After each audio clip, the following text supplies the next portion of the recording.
बच्चों, आज हम पढ़ेंगे कक्षा 5 की जो पाठ है बुक है आपकी व्याकरण। उसमें पाठ 2 ध्वनि तथा वर्ण।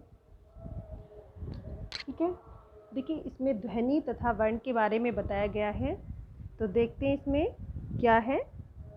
आपको इसमें कुछ पिक्चर्स नज़र आ रही होंगी, कुछ चित्र नज़र आ रहे होंगे और उनके नीचे उनके नाम लिखे हुए हैं। जैसे देखिए, पहला है बस, फल और हाथी।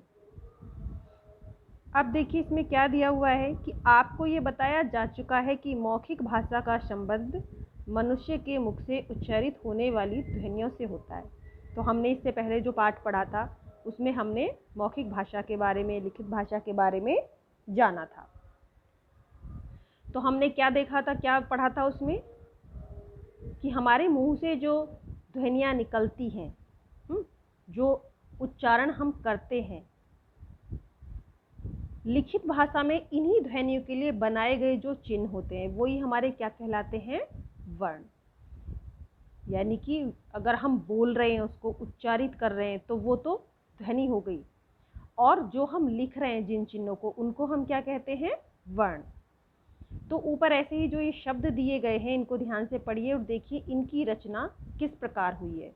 तो इनको आपको नीचे वर्ण विच्छेद करके दिखाया गया है, यानी कि अलग अलग करके स्वर और व्यंजनों को कि किस तरीके से हमारी इन शब्दों की रचना हुई है। तो सबसे पहले देखिए इसमें बस। बस का हम वर्ण विच्छेद करेंगे जब, तो कैसे करेंगे, ब प्लस अ प्लस स प्लस अ। अब आपको इसमें नज़र आ रहा होगा, आप बोलोगे कि इसमें तो ए है ही नहीं और इसमें ए दे रखा है दो जगह, तो ऐसा क्यों। तो आपको नज़र आ रहा होगा बै के नीचे एक डंडा सा खिंचा हुआ है और से के नीचे भी। तो इसको हम क्या बोलते हैं, इसको हम बोलते हैं हल या हलंत। इसका मतलब होता है कि अगर किसी भी वर्ण के नीचे ये लगा हुआ है तो इसका अर्थ है कि वो जो वर्ण है हमारा वो अधूरा है, आधा है, यानी कि पूरा नहीं माना जाएगा उसको। पूरा कब माना जाएगा, जब उसमें ए भी मिल जाएगा। अब ए कैसे मिलेगा, क्योंकि ये मैंने आपको पहले भी बताया है कि हमारे जितने भी व्यंजन हैं वो स्वर की सहायता से पूरे होते हैं। बिना स्वर की सहायता के हमारे व्यंजन पूर्ण नहीं होते। अब आ इसमें क्या है, स्वर, और बा क्या है, व्यंजन। तो बा अधूरा है आ स्वर के बिना। तो जब इसमें ये मिल जाएगा तो हमारा ये ब बन जाएगा और नीचे से हलंत हट जाएगा।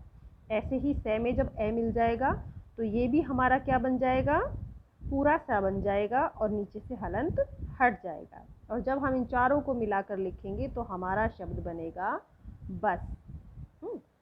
इस प्रकार आगे देखिए, फल। इसमें क्या है, इसमें भी ऐसी है, फ प्लस अ प्लस ल प्लस अ। अब इसमें भी फ और ल व्यंजनों के नीचे हलंत लगा हुआ है, क्योंकि यहाँ पे भी आधे हैं। और कब पूरे होंगे, जब इसमें हमारा अ स्वर मिल जाएगा। तो जब इन चारों को मिला देंगे तो हमारा शब्द बन जाएगा फल। क्योंकि आपने देखा होगा, जैसे देखो हम फ बोलते हैं, बोल के देखो, तो जब हम ह बोलते हैं तो लास्ट में अ की साउंड निकलती है, अ की ध्वनि निकलती है ना। ला बोलते हैं तो भी लास्ट में अ की ध्वनि निकलती है। तो जब हम इसको फल को अलग करके लिखेंगे तो हम उसको ए को भी, स्वर को भी अपने को अलग करके लिखेंगे। ठीक है। अब देखिए लास्ट में हाथी। अब हा, इसमें हा के साथ कौन सा स्वर लगा हुआ है, आ, और थे के साथ बड़ी ई। तो जब हम इसका वर्ण विच्छेद करेंगे तो कैसे लिखेंगे, ह प्लस अ प्लस थ प्लस बड़ी ई, और नीचे थे के और है के क्या लग जाएगा, हलंत। और जब हम इसको मिलाकर लिखेंगे तो क्या बन जाएगा हमारा ये शब्द, हाथी। तो इस प्रकार से हमारे इन शब्दों की रचना हुई है। तो हम कह सकते हैं कि उच्चरित ध्वनियों को लिखकर व्यक्त करने के लिए बनाए गए लिखित चिन्ह हमारे वर्ण कहे जाते हैं। यानी हमारे मुंह से जो निकलने वाली ध्वनियाँ हैं, जब हम उनको लिखते हैं तो उनके लिए जो हम चिन्ह बनाते हैं वो हमारे कहलाते हैं लिखित चिन्ह, वर्ण। अब देखिए ध्वनियों के प्रकार कितने होते हैं। तो ध्वनियों के दो प्रकार होते हैं, स्वर और व्यंजन। स्वर क्या है? मैंने भी आपको जैसे बताया, भी इससे पहले भी बताया था कि स्वर वे ध्वनियाँ हैं जिनके उच्चारण में बिना किसी रुकावट के जो वायु है हमारे मुख से जब वो बाहर निकलती है तो वो बिना किसी रुकावट के निकलती है। मतलब उसमें कोई बाधा नहीं होती जब हम स्वर बोलते हैं, स्वतंत्र होते हैं हमारे स्वर। और स्वर हमारे कौन से होते हैं आपको सबको पता ही होगा, 11। ए आ ई उ, ये सब हमारे स्वर होते हैं।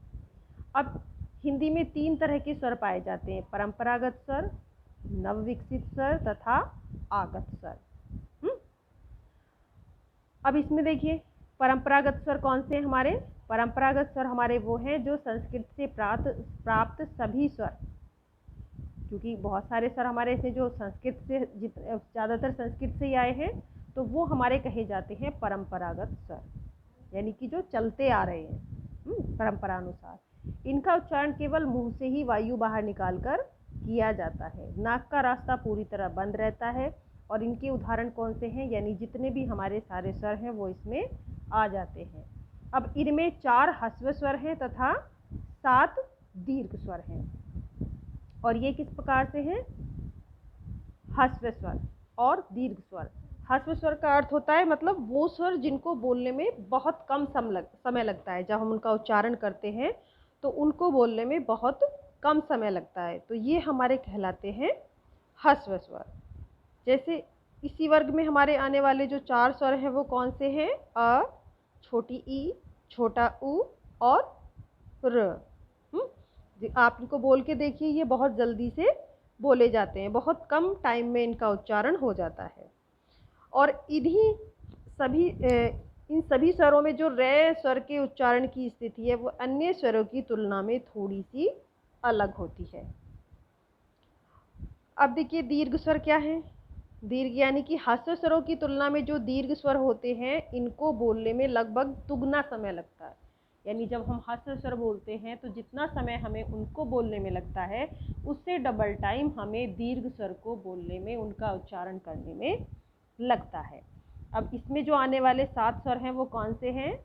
आ, बड़ी ई, बड़ा ऊ, ए, ऐ, ओ और औ। ये सारे हमारे क्या हो गए?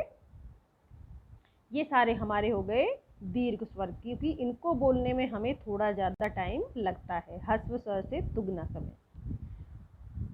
ठीक है, अब हमारा है नव विकसित स्वर। नव विकसित स्वर में क्या है? संस्कृत से प्राप्त सभी स्वरों का हिंदी में उच्चारण 2 तरह से होने लगा है। नंबर 1 तो केवल मुंह से वायु बाहर निकाल कर, तथा दूसरा मुंह और नाक दोनों से वायु बाहर निकाल कर। अब पहले प्रकार के स्वरों को परंपरागत स्वर कहा गया था, जैसे हमने भी पढ़ा, और दूसरे प्रकार के स्वरों को नासिक के कृत स्वर भी या अनुनासिक भी कहा जाता है। क्यों कहा जाता है? क्योंकि इस तरह के अनुनासिक हिंदी के नवविकसित स्वर हैं, इनको लिखकर व्यक्त करने के लिए 2 चिन्ह या वर्ण बनाए गए हैं, एक तो बिंदु और दूसरे चंद्र बिंदु। देखिए इस प्रकार से बिंदु, आपने देखा होगा कई शब्दों के ऊपर बिंदु लगा होता है, जैसे बिंदु लिखा होता है इसके ऊपर भी लगा हुआ है। और चंद्र बिंदु इस तरीके से चंद्र के आकार का एक आकार बनाकर चंद्र के प्रकार का, और उस पर डॉट लगी होती है ऊपर, तो ये हमारा बिंदु होता है और दूसरा हमारा चंद्र बिंदु कहलाता है। अब देखिए इनको लगाने के क्या नियम हैं? बिंदु तथा चंद्र बिंदु लगाने के नियम हैं। अब जो हमारा ये खाली बिंदु होता है ये कौन से शब्दों के ऊपर लगता है? ये हमारे उन वर्णों के ऊपर या उन शब्दों के ऊपर लगता है जिनकी जो शिरोरेखा होती है वो ऊपर से खाली होती है। शिरोरेखा मतलब जब हम कोई शब्द लिखते हैं तो उसके ऊपर हम लाइन खींचते हैं, उसको हम बोलते हैं शिरोरेखा। तो उसके ऊपर जब कोई मात्रा या कोई चिन्ह नहीं होता है तो वहाँ पर हम बिंदु का इस्तेमाल करते हैं ऐसे शब्दों के ऊपर, सॉरी चंद्र बिंदु का इस्तेमाल करते हैं ऐसे शब्दों के ऊपर हम। जैसे आपने देखा चांद, भांग, गांव, आँख, पूंछ, मूंछ। अब इनमें जितने भी हैं अगर हम इस पे से चंद्र बिंदु हटा दें इन शब्दों से ऊपर से, तो इनकी शिरोरेखा के ऊपर कोई भी मात्रा किसी भी प्रकार की नहीं है। तो जब अगर हम यहाँ पर अनुनासिक का प्रयोग कर रहे हैं तो यहाँ पर हम चंद्र बिंदु लगाएंगे। और बिंदु कहाँ पर लगाएंगे हम? जिन स्वर वर्णों की जो शिरोरेखा है उसके ऊपर मात्रा का कोई चिन्ह होता है या कोई अंश मौजूद होता है, तो उस वर्ण के ऊपर फिर हम बिंदु लगाते हैं, है ना। जैसे कई शब्द होते हैं उनके ऊपर या तो रे निकला रहता है, या ओ की मात्रा लगी रहती है या ए की मात्रा लगी रहती है। जैसे देखो गोंद, चोंच, केंचुली, 34 और मैं, इन सभी के ऊपर कोई ना कोई मात्रा लगी हुई है। तो यहाँ पर जब हम अनुनासिक का प्रयोग करेंगे तो यहाँ पर हम चंद्र बिंदु का प्रयोग करेंगे। ठीक है, तो ये चीज़ हमें ध्यान रखनी है कि हमें बिंदु और चंद्र बिंदु का प्रयोग कहाँ करना है। अब देखिए आगत स्वर, आगत स्वर हमारे कौन से होते हैं? आगत स्वर यानी कि आया हुआ, इसका अर्थ होता है। तो जो स्वर अंग्रेजी या और जो हमारी विदेशी या अनेक भाषाएं होती है उनसे हमारी हिंदी में आ गए हैं, तो उनके हिंदी में आ जाने के कारण अन्य विदेशी भाषाओं से उनको हम कहते हैं आगत स्वर। अब ये स्वर हमारे परंपरागत स्वरों में नहीं थे। तो वर्णमाला में इसके लिए कोई वर्ण भी नहीं था। अब हिंदी में इसके लिए अ वर्ण बनाया गया है। जैसे कुछ शब्द जब आप बोलते हो तो उसमें आपने देखा होगा आ का डंडा होता है, ऊपर चंद्र बिंदु का आकार का ही एक मतलब चंद्र की तरह आकार बना होता है, लेकिन उसके अंदर बिंदु नहीं होता। और उसको हम बोलते कैसे हैं? अ की तरह। तो जैसे हम अ स्वर वाले शब्दों को इस प्रकार लिखते हैं, यानी कुछ ऐसे शब्द होते हैं ना, आपने देखा होगा जो हिंदी इंग्लिश के होते हैं लेकिन हम उसको हिंदी में लिखते हैं।